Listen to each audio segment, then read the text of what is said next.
a cúpula do partido de pegar R$1,5 bilhão. Vamos ver os 8 denunciados? Olha só, o ex-presidente Lula aparece na denúncia como chefe e grande idealizador do esquema. E em seguida, a ex-presidente Dilma Rousseff vem como a grande negociadora na compra de apoio junto com os ex-ministros Antônio Palocci, Guido Mantega, Edinho Silva e Paulo Bernardo. A senadora Gleisi Hoffmann, atual presidente do partido, e o ex-tesoureiro João Vacari Neto completam a cúpula petista de denunciados. Rodrigo Janot mostra como os acusados montaram uma rede de arrecadação de propina no governo, principalmente via Petrobras. O ex-presidente Lula foi apontado como líder do esquema e, por isso, se condenado, pegaria uma pena maior, não é, Juliana?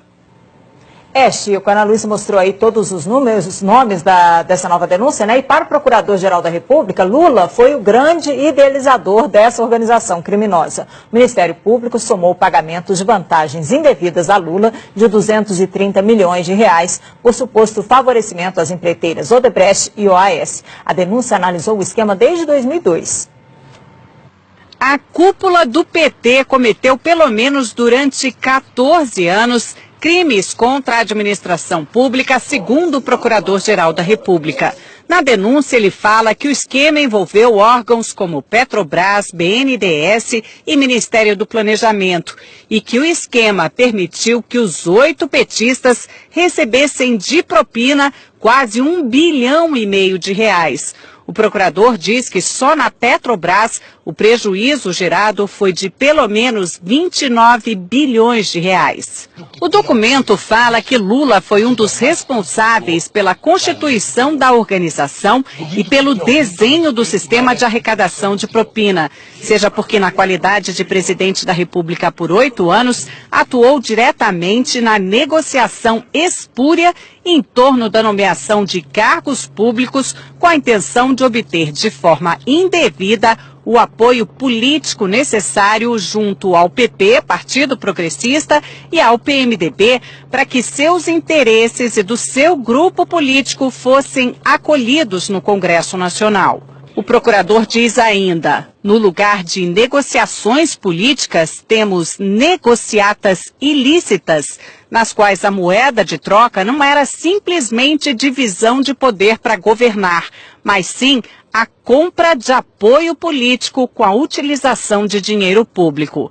Rodrigo Janot define o ex-presidente Lula desse jeito, o grande idealizador da organização criminosa. E detalha os papéis de cada um dos denunciados. Relata que Lula, Dilma e o ex-ministro Antônio Palocci negociaram com o PMDB da Câmara apoio em troca de cargos públicos relevantes que poderiam ser instrumentalizados, como de fato foram, para a arrecadação de propina. Diz que o ex-tesoureiro João Vacari era o responsável pela cobrança de propina no varejo junto às diversas empresas que se relacionavam com o governo federal durante os governos Lula e Dilma. E que os ex-ministros Antônio Palocci e Guido Mantega eram os interlocutores diretos de Lula e Dilma nas negociações que envolviam a cobrança de propina em valores mais relevantes.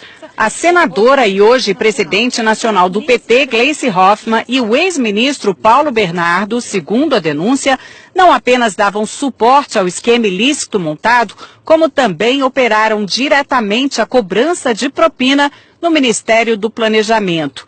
Diz ainda que Gleisi foi uma das mais beneficiadas nos esquemas ilícitos mantidos pela organização criminosa na Petrobras, no Ministério do Planejamento, junto ao Odebrecht e à JF. O procurador fala que o ex-ministro, hoje prefeito de Araraquara, Edinho Silva, teve uma participação mais relevante na organização na qualidade de coordenador da campanha presidencial de Dilma de 2014, quando substituiu Vacari na missão de arrecadar valores ilícitos em benefício daquela campanha. E afirma que a ex-presidente Dilma integrou a organização desde 2003, quando assumiu a convite de Lula o Ministério de Minas e Energia. A denúncia afirma que desde ali contribuiu decisivamente para que os interesses privados negociados em troca de propina pudessem ser atendidos, especialmente no âmbito da Petrobras, da qual foi presidente do Conselho de Administração entre 2003 e 2010. Outro trecho do documento diz que chama atenção a quantidade de contas correntes de propina mantidas pelos petistas junto a grupos empresariais dominantes no cenário econômico brasileiro. Foram identificadas pelo menos 5 contas instituídas em benefício do grupo político dos 8 petistas denunciados, junto a Odebrecht, JF, OS, UTC, ao escritório de advocacia de Guilherme Gonçalves, além do ajuste de propina com dirigentes da Andrade Gutierrez. A Procuradoria quer que os 8 denunciados paguem juntos 6,8 bilhões de reais. Seriam 6 bilhões e meio de reais para a Petrobras, mais 150 milhões de reais por danos materiais e outros 150 milhões por danos morais, por lesões à ordem econômica, à administração da justiça e à administração pública. O procurador-geral Rodrigo Janot quer que os 8 petistas sejam condenados pelo crime de participação em organização criminosa, com pena maior para o ex-presidente Lula apontado como líder. Apesar de nem todos terem foro privilegiado, como Gleice Hoffmann é senadora, essa denúncia foi feita aqui no Supremo. Agora, cabe ao ministro Luiz Edson Fachin, relator da Lava Jato, notificar os denunciados para que eles apresentem a defesa, para então levar o caso até a segunda turma aqui do tribunal, que vai decidir se eles viram ou não réus. Dos 8 denunciados, só os ex-ministros Edinho Silva e Guido Mantega ainda não são réus na Lava Jato. Lula já é réu em 5 ações penais, 3 em Brasília e 2 no Paraná, sendo que em uma delas já foi condenado e recorre em liberdade. No Congresso, petistas não quiseram falar de jeito nenhum sobre a nova denúncia, que acabou repercutindo em outros partidos. O que nós vimos diante da denúncia é que o PT não apenas governou um país, mas uma máquina de corrupção para financiar um projeto de poder. É algo que pode dar em todos nós um certo desânimo, desencanto, mas é também algo que tem que dar alguma esperança de que pelo menos esse tipo de prática está sendo denunciado e os crimes estão sendo apurados. A assessoria de Dilma Rousseff diz que não foram apresentadas provas ou indícios de materialidade de crime e que a denúncia não tem fundamento e que caberá ao Supremo garantir direito de defesa e rejeitar a denúncia. O ex-presidente Lula disse que não conhece o teor da denúncia, que esse é mais um exemplo de mau uso das leis para persegui-lo, que não praticou qualquer crime, muito menos participou de uma organização criminosa. Afirmou que a denúncia é uma ação política.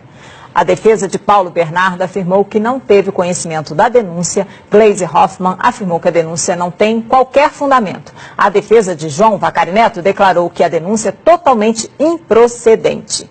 A defesa de Guido Mantega afirmou que é no mínimo contraditório que a Procuradoria-Geral da República resolva oferecer denúncia, usando como prova basicamente a palavra de delatores, num dia em que o Brasil se depara com a disposição de delatores à dissimulação. Edinho Silva afirmou que sempre agiu de forma ética e legal.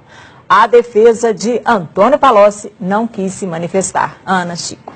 Obrigada, Juliana. Os valores da propina impressionam demais. 1,5 bilhão de reais. É dinheiro que não acaba. A gente vai a Brasília conversar com Alexandre Garcia. Alexandre, os valores são inacreditáveis, né? Pois é, as pessoas comuns não fazem ideia aí do que seja 1,5 bilhão, né? 1,5 bilhão atribuídos pela Procuradoria-Geral da República a 8 pessoas. Mas é mais ou menos como multiplicar aquele apartamento banco do Gedel por 30 vezes o que foi contado ontem na Bahia. E Janot, que confessou ter agido por medo e não por coragem, né, ao reagir às novas revelações envolvendo o procurador Marcelo Miller e a JBS, e que parecia atingido por uma flechada de Joesley, mostrou que ainda tem flechas e alvejou ontem, como a gente viu aí, uma parte do esquema petista, né, desde ex-presidente da República até a presidente do partido. Reagiu E não se sabe se já usou todas as flechas ou ainda haverá mais bambu nesses 10 dias depois de homologada a colaboração premiada do doleiro do PMDB, Lúcio Funaro. Olha, aquele apartamento emprestado na Bahia cheio de dinheiro é um retrato da corrupção brasileira.